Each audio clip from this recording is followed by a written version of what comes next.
어머니, 제발 이러지 마요. 이러지 마. 지금 내가 뭘 이러는 건데. 오해라니깐요. 진짜 오해라고요. 오해? 내 아내 얼굴에 난 상처가 오해야. 엄마는 몰라요. 그 여자가 나한테. 그 여자? 지금 내 아내를 그렇게 부르는 것만 봐도 애미를 어떻게 취급했는지 알겠다. 엄마, 나도 힘들어요. 진짜로. 내가 힘들다고? 이 녀석아, 내가 여자 때리라고 그렇게 가르쳤냐? 긴 말 필요 없다. 태수야. 엄마, 오늘부터 너는 내 자식 아니다. 어머니, 그게 무슨 소리예요? 나는 너 같은 짐승 같은 자식 둔 적 없다. 호적에서 정리할 테니 애미한테도 내 눈앞에도 얼씬도 하지 말거라. 그날 어머니는 세상에 단 하나뿐인 아들을 호적에서 지워버렸습니다. 손에 쥔 서류가 떨렸지만 마음만큼은 단단했습니다. 평생 믿어온 아들이었지만 며느리의 눈물 앞에서 모든 게 무너졌습니다. 오늘 이야기의 주인공은 경기도 수원에 사는 72세 이정순 씨 사연입니다. 그리고 30년 동안 며느리를 괴롭혀온 아들 태수의 이야기도 하죠. 정순 씨에게 아들 태수는 기적 같은 존재였습니다. 4번의 유산 끝에 어렵게 얻은 아들이었기에 그 어떤 잘못도 꾸짖지 못했습니다. 남아선 오사상이 짙던 시대였습니다. 딸보다 아들을 귀하게 여기며 오냐오냐 키운 세월이 어느덧 반세기가 흘렀습니다. 정순 씨는 늘 주변에 자랑했습니다. 우리 아들은 효자예요. 하지만 그 효자의 얼굴 뒤에는 오만과 이기심이 숨어 있었습니다. 어린 시절부터 원하는 건 반드시 가져야 직성이 풀리는 성격이었죠. 정순 씨는 그것마저 귀엽게만 여겼습니다. 우리 애는 성격이 좀 강해서 그래요. 속은 착해요. 그렇게 변명하며 아들의 모든 것을 감싸주었습니다. 사랑이라는 이름으로 감싸준 그 손길이 훗날 누군가의 고통이 될 줄은 몰랐습니다. 정순 씨의 세상은 그때까지만 해도 평화로웠습니다. 아들이 가정을 이루고 손주까지 생겼으니 인생의 보람이라 믿었습니다. 하지만 그 평화는 오래가지 못했습니다. 며느리 미정의 눈물 뒤에 숨겨진 진실을 정순 씨는 세상에서 제일 늦게 알게 된 사람이었습니다. 그날 이후 정순 씨의 삶은 완전히 달라졌습니다. 봄날의 오후였습니다. 정순 씨는 거실 소파에 앉아 손주가 보낸 사진을 들여다보고 있었습니다. 휴대폰 화면 속에는 웃고 있는 가족의 모습이 담겨 있었습니다. 아들 태수, 며느리 미정, 그리고 초등학생 손주 지훈이 정순 씨의 입가에 미소가 번졌습니다.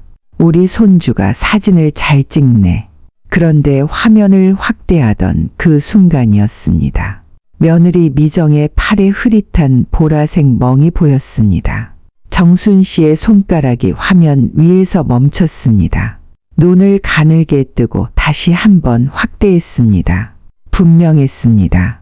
팔뚝의 손가락 자국처럼 번진 멍이었습니다. 가슴이 철렁 내려앉았습니다. 그 순간 휴대폰 너머로 손주 지훈이의 목소리가 들려왔습니다. 할머니, 사진 잘 받으셨어요? 지훈아, 근데 이거 엄마 팔에 있는 게 뭐니? 아, 그거요? 그래, 할머니 눈에 멍처럼 보이는데. 사실 엄마가 할머니 걱정하신다고 말하지 말라 했는데 엄마가 여기저기 아파요.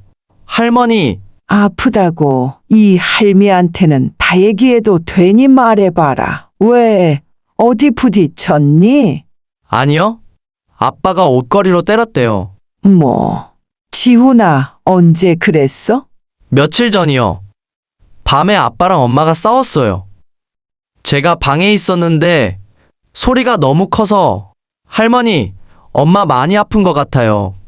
할머니가 도와주세요. 그 한마디가 정순 씨의 가슴을 송두리째 갈라놓았습니다. 휴대폰이 손에서 미끄러져 소파 위로 떨어졌습니다. 화면 속 사진은 여전히 밝게 웃고 있었지만 정순 씨의 세상은 순식간에 어두워졌습니다. 손이 떨리고 입술이 바짝 말라왔습니다. 자신이 낳고 키운 아들이 며느리를 때렸다는 사실이 믿기지 않았습니다. 정순 씨는 다시 사진을 들여다봤습니다. 이번엔 며느리 미정의 얼굴을 자세히 봤습니다. 입은 웃고 있었지만 그 눈빛은 웃고 있지 않았습니다. 억지로 지은 미소였습니다.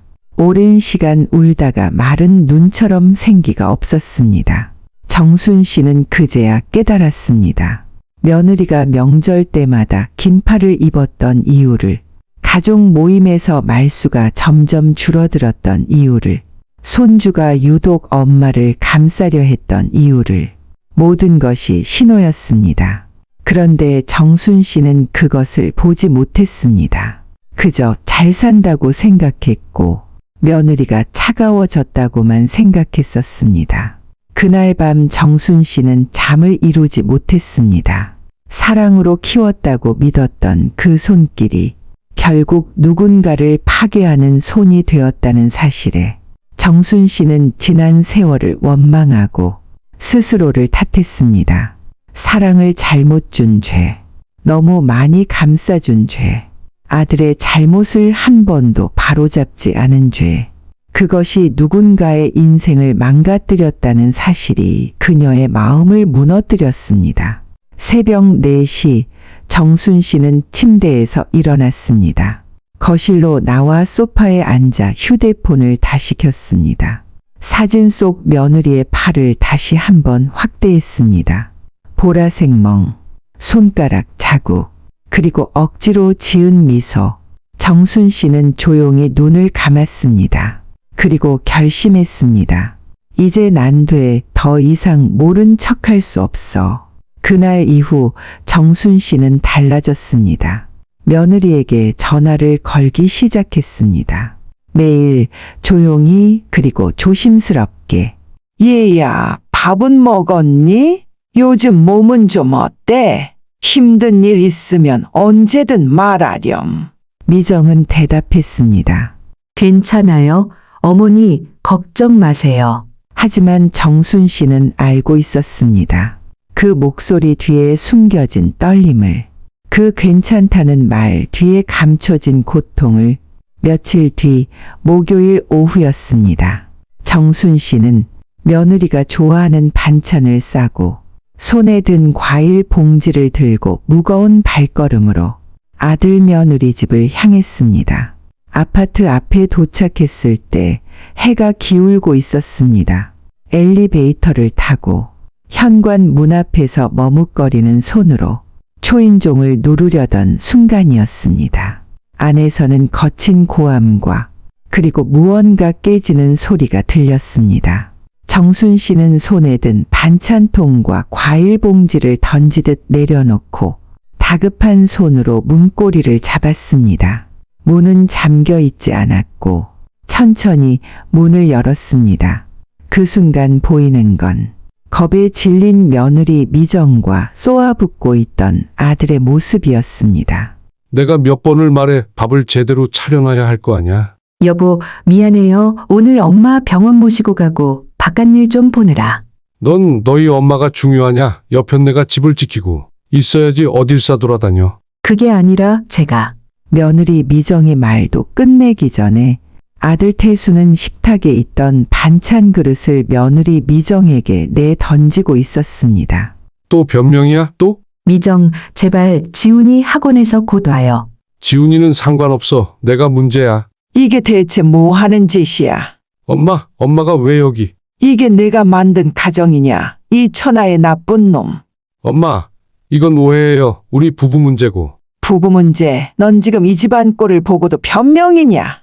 아이고.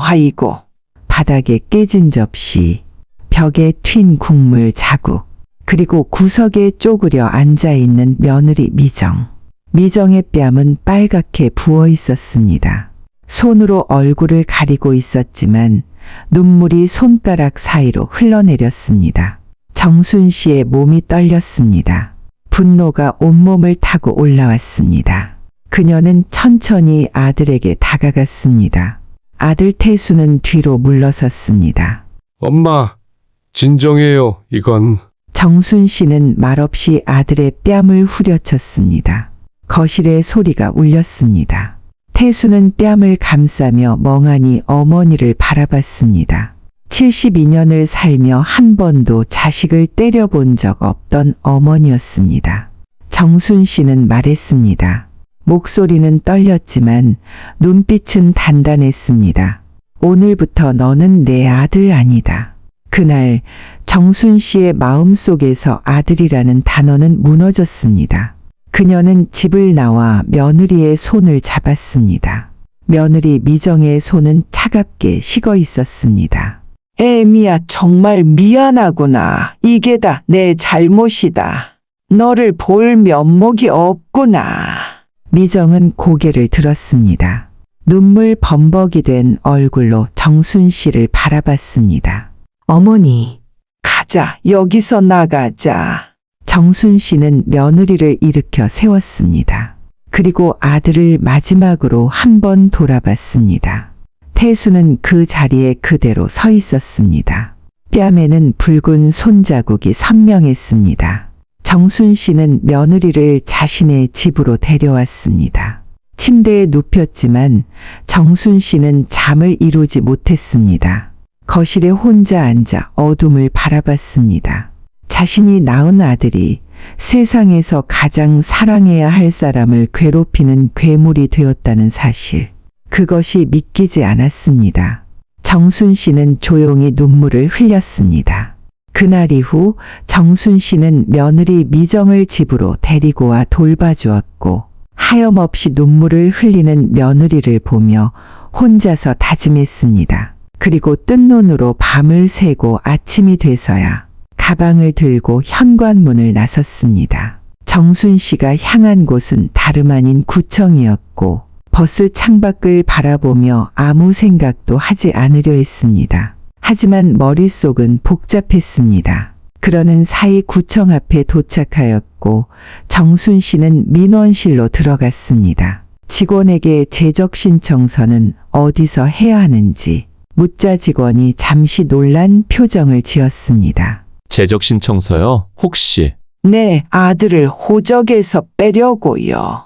직원은 서류를 꺼내주며 조심스럽게 물었습니다. 이런 경우는 흔하지 않은데 괜찮으세요? 정순 씨는 고개를 끄덕였습니다. 손이 떨렸지만 서류를 받아들었습니다. 여기 서명하시면 됩니다. 하지만 한 번 더 생각해 보시는 게 생각은 이미 다 했어요. 가족 관계를 끊는 건 법적으로도 큰 결정이거든요. 인생 한 치 앞도 모른다더니 제가 지은 죄 제가 끊어야죠. 정순 씨는 떨리는 손으로 서명했습니다. 펜 끝이 종이를 스쳤을 때 72년의 삶이 한순간에 무너지는 기분이었습니다. 서류를 제출하고 구청을 나왔습니다. 정순 씨는 그 길로 변호사 사무실로 향했습니다. 예약 없이 찾아갔지만 변호사는 그녀를 맞아주었습니다. 무슨 일로 오셨어요? 유언장을 쓰고 싶어요. 변호사는 안경을 고쳐 썼습니다. 유언장이요? 연세가 아직 그럴 나이는 아니신 것 같은데요. 지금 써야 해요. 나중엔 마음이 약해질 것 같아서요. 변호사는 노트북을 켰습니다. 어떻게 작성하시길 원하세요?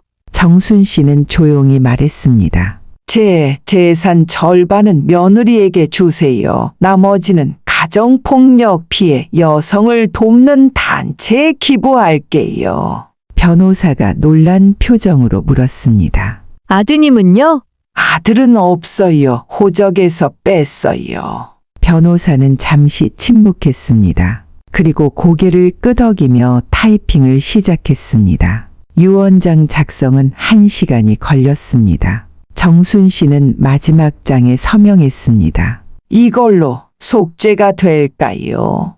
변호사는 조심스럽게 대답했습니다. 속죄는 행동으로 하는 거예요. 어머님, 이미 하고 계세요. 정순 씨는 고개를 끄덕였습니다. 사무실을 나왔을 때 해가 지고 있었습니다. 정순 씨는 하늘을 올려다 보았고 붉은 노을이 하늘을 물들이고 있었습니다. 정순 씨는 스스로에게 중얼거렸습니다. 그날 밤 아들 태수에게서 전화가 왔습니다. 하지만 정순 씨는 받지 않았습니다. 전화를 받는 순간 정순 씨의 마음이 약해질 거란 걸 누구보다 잘 알던 아들 태수였기 때문입니다. 집으로 돌아오니 며느리 미정은 된장찌개를 끓이고 있었습니다. 정순 씨는 평소 보지 못했던 팔솜의 사이로 보이는 멍, 목에 남겨있는 상처를 보고 고개를 숙이며 방으로 들어갔습니다. 그날 밤 정순 씨는 자식을 잘못 키운 자신을 반성하며 오늘의 선택을 후회하지 않기로 다짐했습니다. 시간은 흘러 1년 시간이 지났습니다. 며느리 미정은 이혼 서류에 도장을 찍고 아들 지훈이는 어머니를 따라갔습니다. 한편 멀리 떨어진 곳에서 태수는 여전히 혼자였습니다. 하지만 달라진 것이 있었습니다. 매주 토요일 태수는 상담센터에 갔습니다. 분노 조절 상담이었습니다. 시간이 지나며 스스로 필요하다는 걸 깨달은 태수였죠. 하지만 되돌릴 수 없는 현실, 태수는 그래도 변하고 싶었습니다. 언젠가는 가족에게 진심으로 사과하고 싶었죠. 용서를 바라는 것이 아니라 그저 미안하다고 말하고 싶었습니다. 그날이 올지는 알 수 없지만, 하지만 태수는 그 날을 위해 조금씩 나아가고 있었습니다. 여러분, 세상에는 많은 사랑이 있습니다. 부모의 사랑, 자식의 사랑, 부부의 사랑. 하지만 잘못된 사랑은 사랑이 아니라 폭력입니다. 정순 씨 또한 늦게 알게 된 자식의 사랑을 하지만 깨닫고 나서 행동했습니다. 그 결단 덕분에 세 사람은 새로운 삶을 살 수 있었습니다. 진심은 결국 드러나는 법입니다. 정순 씨와 같은 용기 있는 결단이 필요한 분들에게, 미정 씨처럼 고통 속에서 견디고 계신 분들에게 이 이야기가 작은 힘이 되기를 바랍니다. 진짜 사랑은 상처를 주지 않습니다. 진짜 가족은 두려움이 아니라 평화 속에 존재합니다. 용기를 내세요. 도움을 요청하세요. 혼자가 아닙니다. 이 이야기가 더 많은 분들에게 전해질 수 있도록 구독과 좋아요로 함께 해주세요. 여러분의 작은 관심이 누군가에게는 큰 힘이 됩니다. 감사합니다.